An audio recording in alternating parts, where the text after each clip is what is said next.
Hiya, hiya. Well, I just finished with the debate. Well, the one I was having this morning about breakfast. The one last night, oh my God, they were at the Rock and Roll Hall of Fame. Well, actually, the Cleveland Clinic is on a gurney. That's where they should have been. It's a good thing, to be in Cleveland, the mistake on the lake. Why not? There were a lot of mistakes last night. One of them was Joe Biden got so heated up, he got so mad, he went to call the cops. But they didn't come, they were defunded. Hey, this is the way it goes when you are in politics. Is that tweeting going on? This is like an evening with Trump, isn't it? The tweeting just never stops. But neither does the bitching, I was going to call it, but I have to be careful.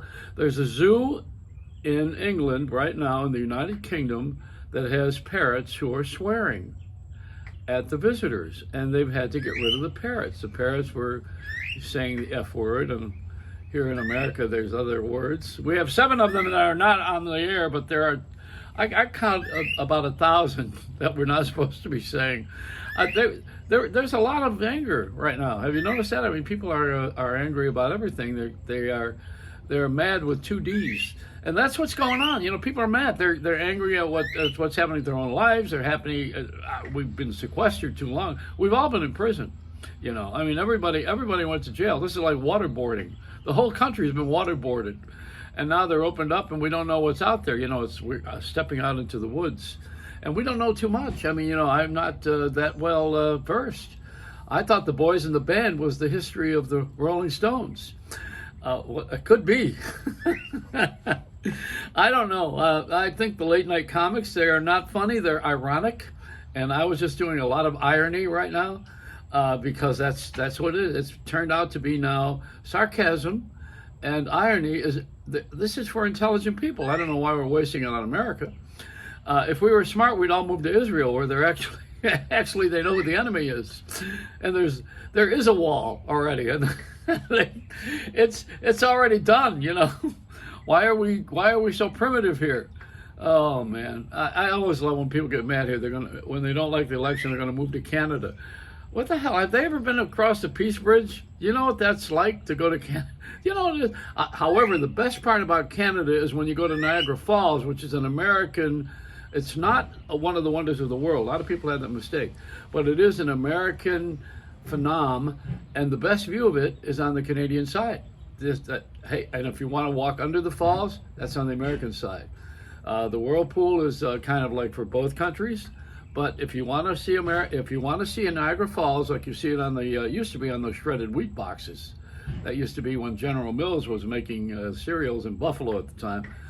You go to Niagara Falls and you go to Canada and then you look across. And in Canada, the great thing about Canada is the Seagram's Tower, where they give you samples. And you get good and loaded and you don't want to go back to the U.S. But that's how chicken wings started in Buffalo, because in Buffalo on Sunday, which is in New York State, you have to serve food when you have booze. And what the cheapest food they had was chicken wings. And in Canada, there was no liquor on Sundays, no shopping. It was all what they call blue laws. And people would come to Buffalo or Niagara Falls, and they would also go to from Windsor, Ontario, into Detroit, which is not one of the great garden spots of America. That's not where you would want to see a fall. I think somewhere along the line we're going to straighten all of this out. I don't know. This presidential thing is people who are already on one side are on one side, people on the other side are on the other side. Nobody wants to move. They don't want to budge. It's like a frozen chess game. And you're waiting. We're all the pawns. We are the pawns. The king is checkmate. We really have to get out of this pattern where we choose a side when we don't know anything. I mean, let's be honest about it. I don't know Trump. I'm not having dinner with him. I'm not using his offices. I don't go to his hotels. I don't play his golf with him. I'm not going to Camp David. I am not going to have dinner with him. I'm not in the Lincoln bedroom. I'm not staying at the White House. I'm not on Air Force One. What the hell do I care? This guy's nothing to me. This is a nobody. This is another loud voice at the end of the bar.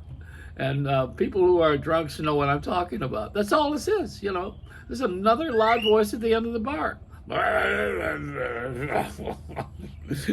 And the other one, he's my age. I don't know. You got to be a little bit careful. Don't work it up too much, Joe. You know, he probably got up and peed 4 times last night, and said, "Well, piss on it about the whole thing." Anyway, this is it. It's a Reynolds wrap.